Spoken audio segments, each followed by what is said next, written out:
شاہ صاحب نے ان کی خاموشی دیکھی تو از خود اندر داخل ہو گئے۔ اندر داخل ہونے کے بعد پروہت کے کمرے میں گئے تو پروہت منہ کے بل لیٹا ہوا تھا۔ یہ کوٹ چندر کا پروہت تھا۔ ننگ دھڑنگ اس کا پیٹ کسی ڈور کی طرح ابھرا ہوا تھا۔ گھٹا گھٹا سا بدن، سر جو شراب پی پی کر پھول چکا تھا اور ہونٹ جامنی رنگت اختیار کر چکے تھے۔ سر پر چٹیا تھی جسے دیکھ کر اندازہ ہو رہا تھا کہ پروہت دیا رام سالوں سے نہیں نہایا۔ شاہ صاحب نے اسے اٹھایا اور اپنا تعارف کرایا۔ شاہ صاحب کے آباء و اجداد کا نام دیا رام نے سنا تو اس کی آنکھوں میں خوف اتر آیا۔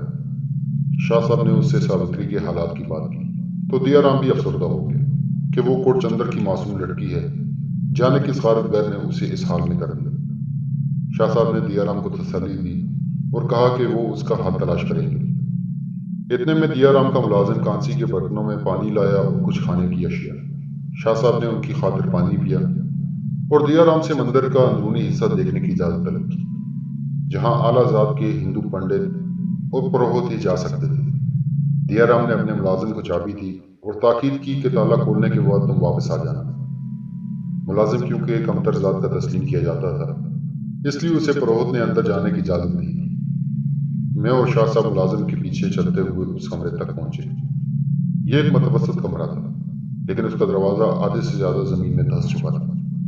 دروازہ سندر کی لکڑی کا تھا اور بے قیمت معلوم ہو رہا تھا۔ کمرے میں داخل ہوئے تو اس کی حالت دیکھ کر میری بے چینی میں اضافہ ہو گیا۔ کمرے کا منظر ایسا تھا جیسے یہاں پروہت نہیں شیطان بیٹھتا ہو اور سارے ہندو شیطان کی پوجا کرتے ہیں۔ ملازم جا چکا تھا۔ شاہ صاحب نے مجھے حکم دیا کہ دروازہ اندر سے بند کر دو۔ میں نے حکم کی تعمیل کی اور دروازہ بند کر دیا۔ اس چھوٹے سے کمرے میں شیطانی بت رکھے ہوئے تھے، جن پر کوئی سیاہ محلول ملا گیا ہو اور بتوں کے دانتوں پر سفید چونا ملا گیا تھا۔ کمرے میں بہت سی گھنٹیاں تھیں جن کا سنہری رنگ اب سیاہ پڑ چکا تھا۔ ایک دو صندوق تھے جن میں شیشے کے جار تھے اور ہندو سماج میں شادی کی رسوم کے برتن تھے۔ ایک بڑا بت تھا جس کی شکل بندر اور عورت سے ملتی تھی۔ بڑے بت کے نیچے راہداری بنی ہوئی تھی جس میں سے روشنی آ رہی تھی۔ کمرے میں تلسی کی خوشبو پھیلی ہوئی تھی جو غالباً باہر سے آ رہی تھی۔ یہ منظر کوٹ چندر کی سرحد پر تھا۔ شاہ صاحب نے مجھے اسم اعظم کی تلقین کا کہا اور ہثار کھینچ کر مجھے اس میں کھڑا کر دیا۔ پھر خود ہثار کھینچا اور اس میں جا کھڑے ہوئے۔ شاہ صاحب نے ذکر شروع کیا اور مجھے بھی ذکر کرنے کا کہا اور اس کے ساتھ تاکید کی کہ کچھ بھی ہو جائے، پہاڑ تمہارے سر پر آ جائیں، تم نے اس دائرے سے باہر نہیں نکلنا۔ میں جو حیرت انگیز واقعات کے لیے شاہ صاحب کے ہمراہ ہوا تھا، اب ان کی بات سے ہمارے خوف کے تھرتھرانے لگا تھا۔ شاہ صاحب نے ورد شروع کیے۔ میں نے بھی آنکھیں بند کر کے ورد شروع کر دیا۔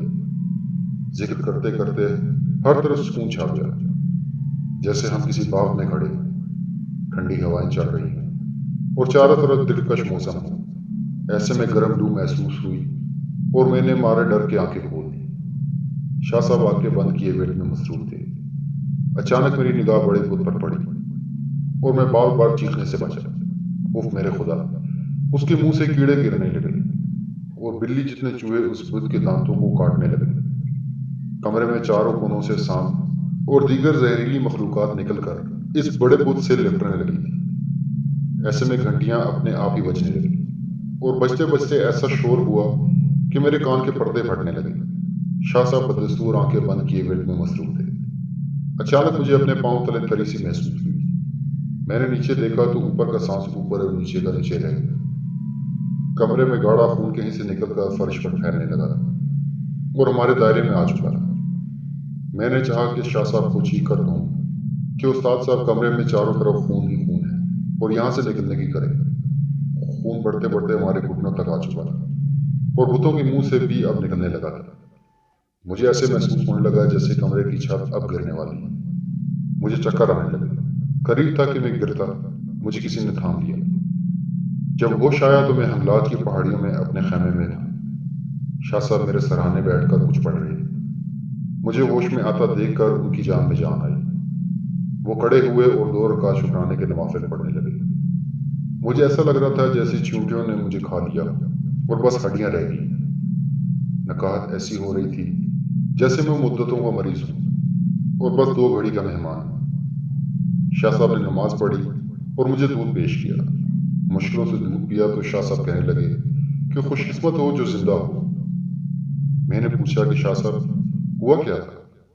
شاہ صاحب نے مجھے تسلی دی اور کہا تم تندرست ہو جاؤ پھر تمہیں تسلی سے پوری تفصیلات سے آگاہ کرتا ہوں، البتہ اتنا جان لو کہ کوٹ چندر اب کوٹ غلام محمد بن چکا ہے۔ یہ سن کر کچھ تسلی ہوئی اور کچھ بے چینی ہونے لگی۔ تسلی تو اس بات کی کہ مہاراج کا مسئلہ حل ہو گیا، اور بے چینی اس لیے کہ مندر کے کمرے کا راز کیا تھا۔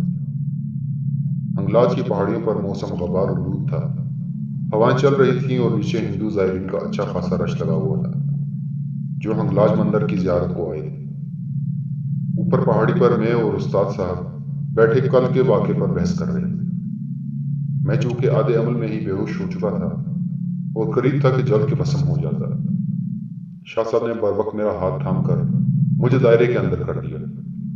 شاہ صاحب کہنے لگے کہ تم نے مندر میں جو کچھ دیکھا ہے وہ حقیقت نہیں افسانہ تھا، وہ شیطانی قوتوں کا پھندا تھا جس سے وہ عاملوں کو قابو کرتے ہیں۔ مندر کے بڑے بت پر در حقیقت ایک خبیث الفطرت ہندو جن بیٹھا تھا۔ اس نے ساوتری کو اپنے قابو میں کرنا چاہا جب وہ بت پر چڑھاوا کرنے آئی تھی۔ یہی موقع تھا ساوتری کو قابو کرنے کا، اور اسی وقت اس پر اس ہندو جن نے اپنا اثر دکھلانا شروع کر دیا۔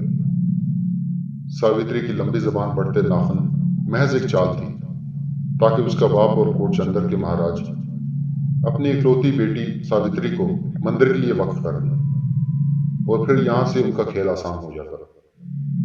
شاہ صاحب کہنے لگے اس مندر کا تعلق بظاہر ہنگلاج کی پہاڑیوں سے ہے، لیکن اس خبیث الفطرت ہندو جن کو مغربی ہندوستان کی قدیم مندر سے کنٹرول کیا جاتا ہے، جہاں شیطانی پجاری اپنے ہی مذہب کے لوگوں کو یرغمال کرتے ہیں اور پھر انہیں اپنے مذموم مقاصد کے لیے استعمال کرتے ہیں۔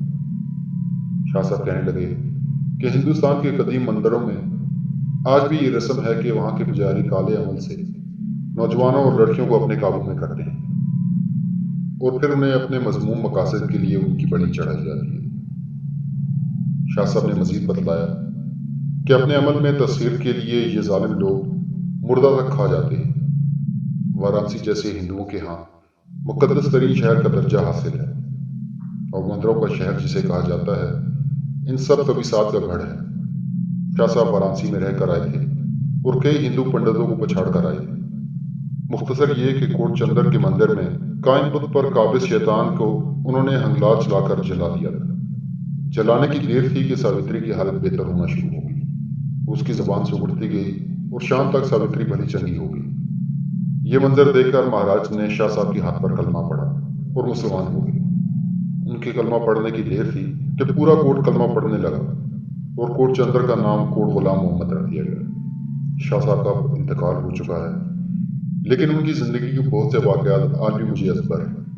وہ ایک کرشماتی شخصیت تھے اور ہمیشہ اسی عمل میں ہاتھ ڈالتے جس میں پیچیدگیاں ہوتی۔ ان کا طریقہ علاج بہت مختلف تھا۔ اپنی زندگی کے لیے بہت سے راز انہوں نے مجھے بتائے۔ ان کی اولاد اس کام کو سنبھالے ہوئے ہے۔ زندگی رہی تو شاہ صاحب کے ساتھ گزرے دیگر احوال بھی آپ کو سناتا رہوں گا۔